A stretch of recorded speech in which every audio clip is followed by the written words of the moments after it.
I don't want to hear any excuses. Yeah, I'm 10 years out, I'm 40 years old. I don't care about excuses. I'm 40 years old, I'm 10 years out the ring. God doesn't care about excuses. I'd spend a little bit of time in jail and locked in my house. And the winners who went through the exact same things you're going through, who didn't quit, don't care about excuses. And he's younger than me, he's 20 kilos bigger than me, he's more active than me. I didn't fight a pussy, I fought the champion. 40 years old, 10 years retired, a little bit of time in Romanian dungeon. There's always going to be a big ask against someone so much bigger than me, younger than me, more active than me, a real challenge. I didn't quit, never give up, never retreat, never surrender, fight to the end, go out your shield. So I have no excuses, training camp went fantastic. I don't want to hear any excuses. Hello guys, welcome to the vlog. My name is Apollonia, and today guys, let's talk about Red Pill a little bit. To be honest, I'm not a boxing fan, I've never been, I will never be. But yeah, let's talk about this game, about this big Red Bull king, yeah? The one who calls himself a G, something like that. So the other day he was, showing dust, and I actually thought he would win, because when you see this man sitting down with his, what does he do with his hands? Convincing his followers that he's got this game, and he's a true man and true lion. How he's going to beat this guy up? And when you look at the matches of this guy, he's not that good. He's just I don't know. He's not a boxer. The guy was competing against. But seriously, when you see this G talking, like he's like convincing his followers like how he's going to smash this guy, how he's going to knock this guy out. And what I saw there was really very shameful. I've watched boxing matches before, but I think this was terrible. Come on, this was terrible. And I did not watch all of it because I don't have time for that. Just watch these clips, that they're showing online.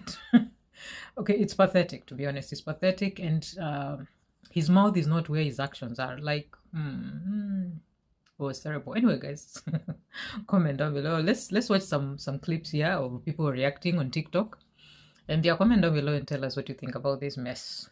Yo!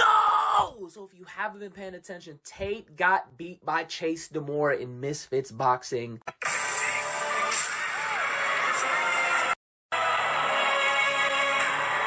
I'm gonna be honest with you, gang, I don't even think that we can classify this as a boxing match. It was just two men flailing their arms around, and by round 3, Tate was so gassed that he just turned into a human punching bag. Respect to him for getting in the ring, but the way that he's been talking about himself for the past few years, you would think he's a god amongst men. The peak example of masculinity, a real alpha male. Any other man that gets stacked against him is gonna get put to shame. Well, we seen what happened, right? The world is really healing. We seen Jake Paul and Tate lose in the same weekend. It's really like 97% of people clowning him, and I seen like 3% say, well, he's 40 getting in the ring. He signed up for this match. He knew what he was getting into. Y'all act like he was fighting the craziest boxer ever. No, he was fighting a reality star that was on Too Hot to Handle, and Chase Demore was too hot for Tate to handle. Wasn't he in all these boxing matches and kickboxing matches? This should have been light work. I Chase Demore looking like Anthony Joshua. So last night, the bald man, who you're not allowed to talk about on TikTok, lost a fight to a reality TV show star from the Netflix show Too Hot to Handle. This took place versus Anthony Joshua card for Misfits Boxing, which really is the best possible name for this show. And everyone's giving the bald man crap for losing to a fighter who looks like he's gonna fall over every time he throws a punch. Like, bro, you were a pro kickboxer. How are you losing to a guy who's throwing double punches at you? Ultimate punch! But this just goes to show that combat sports is not all about technique, actually. Like, technique is extremely important, but so is being strong and fast. And if you have two opponents with equal technique, the stronger, faster one is usually gonna win. And the bald man is in his 40s, while Chase Demore is only 29, and he's extremely big and athletic. And this fight was just a case of an older, slower guy who probably hasn't trained really hard in years, losing to a younger, more athletic guy who's been training boxing really hard, actually. He's still not very good at it, but he has been practicing more than the bald man, I guarantee it. And that's why the bald man started to get real tired around rounds 3 and 4. Fighting is really hard, man. Almost nobody is as badass in the ring as they make themselves out to be outside of the ring. Once you're in there, all the bravado in the world can't save you. Hey, I ain't gonna lie, bro. Chase Demore did Andrew Tate bad. Like, bro, Andrew Tate is washed, and he needs to retire ASAP. This man led a Misfits heavyweight boxing champ, which, if you don't know, Misfits is really bums on their roster, bro. Like, I feel like I could be half of them. But like, bro, this dude, Andrew Tate, claimed that he was a 5-time kickbox world champion, and that did not show. His cardio was really bad. His punching was bad. Everything was bad, bro. And I'm sitting over here like, okay, Andrew Tate, when you gonna lock in? But he never did. This dude let somebody who be on reality TV, like Love Island, that type of BS. He let somebody like that beat him, bro. And Chase dominated him too, man. Like, bro, top G, bro, more like bottom G, bro. This dude got dominated, like, dog. Man, I don't know how he gon', man. As soon as he lost, I knew Twitter was gonna be on his head. I knew Twitter, Reddit, all them type of liberal platforms, man, they was gonna be on his head, man, because the junk that he was talking before the fight and the stuff that he talked about in general, just to get dominated by somebody who doesn't even box, man, that's wild, man. Tate versus Demure just went down, and it was not the outcome anyone was expecting. The first round started out with Tate finding his jab and controlling the pace early on, but nothing significant was thrown by either of them. Second round was much the same, with Tate gets his kick paws out and kind of just claws at him to keep him at range, but Tate does land a nice little combo. Round 3 is where shit starts to go downhill. We see Tate blowing out his ass, and Chase is starting to land. And this is where Tate's low guard starts to become a problem. When he's fresh, he can slip punches with his hands down, but when you start to gas, your reaction time goes and you get clocked. Chase weighed in at 200 pounds on the dot, and he was making Tate carry it, and his legs were starting to go. Round 4, things just get worse. Tate's looking to clinch at every opportunity he gets, just gassed. And Chase looks fresh, and he is gunning for him and starting to land more. Round 5, Tate is checked out and just trying to survive at this point. Chase lands a big uppercut that cuts Tate, and he's clearly trying to finish him, which he could have done if he made space. But he's just up close throwing these real short punches that don't have much behind them. Final round, Chase is just seeing dollar signs. Hunts Tate down the entire round, lands another big uppercut and just keeps clocking him. Tate is just a ragdoll at this point. He can barely stand, but he does seem to get a second win and starts to throw back in a bit to not completely destroy his legacy. But at that point, it was too late, and Chase took the win by majority decision. And I'm sat here eating my words. I thought Tate was going to smash him, but fair play to Chase, he beat him in a fair bout. Your favorite red pill alpha male, Top G, the biggest podcaster of 2020, just got the biggest fraud check of 2025. The way that he's been talking since, you would think that he's actually the world champ of something. All this fight showed me was that he was chatting. Even in this fight, the commentators were saying that Chase's skill went down, which, how do you even go down from this? But this is a perfect representation of the red pill alpha, whatever y'all call yourselves, perfect representation of your community. Frauds. Oh, they're screaming Top G. Oh. Like, anyone sat in that crowd now screaming Top G needs to reevaluate their life. Top G! God.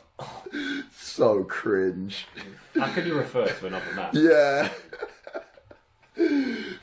I think this is the biggest fraud, and I'm so happy like it's out here, because young men who follow this guy need to see this. They need to see that what men, some of these men are talking, you know, the masculinity gods, you know, some of the things they're talking, they can't match in action. They just talk too much. They just have a good mouthpiece, you know, because there are people who are talented in talking, and they can talk and convince you, you know, how good they are, or how a masculine man should be, or something like that.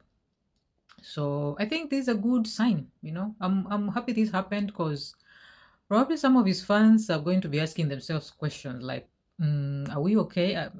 Is this for real? Something like that. And of course, there's always an excuse, like the excuse he came up with, oh, I'm 40 years old, I've been out of the... I mean, he's the richest guy. He should have, you know, since he left the jail, he should have like employed somebody to train him or something like that. This is not an excuse for a true fighter, you know, something like that, as he says. So, I don't know, this was a shame. It's really a shame. And the only thing most of the stuff he talks about women shows how much he hates women. You know, even his own mother, he never talks anything good about his mother. He only talks about his dad, who was a cheater who left them, and he trashes his mom, like, you know, on internet. And I don't think there's any reform that can change this guy. Most men are who they are. When they show you who they are, just believe that, because they barely change, you know. But I think most men who follow this guy will kind of have a wake-up call and rethink or recheck their, you know, recheck who they are following online, because yeah, this is a good show that most people that are talking online ain't shit. Yes, that's what's true, you know. And you can't follow such people. They are just taking you into a hole. They're making money out of your following, and they are just leading you to nowhere, to be honest, you know. So this last clip is for all of us ladies. Enjoy. However, I would not see my infidelity as nearly anywhere near even 1% as disgusting as female. But I said that if a woman is going out with a man, she belongs to that man. Female promiscuity is disgusting.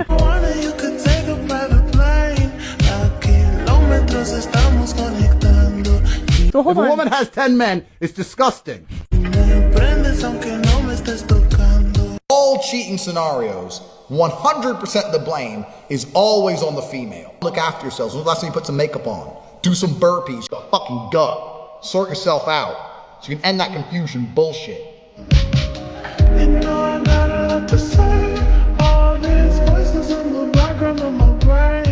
Every single organization that is primarily run by females is just a fucking bitch fest anyway. It doesn't matter if a man slept with 20 girls or 200 girls. He is still the man. If a woman slept with 200 men, she is worth less.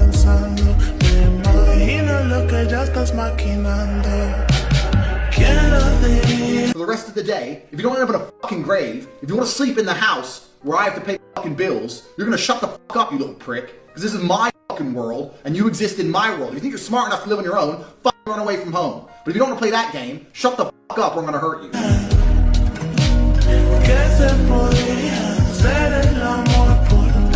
I was getting on a plane and I could see through the cockpit that a female was the pilot, and I took a picture and I said, most women I know can't even park a car. Why is a woman flying my plane?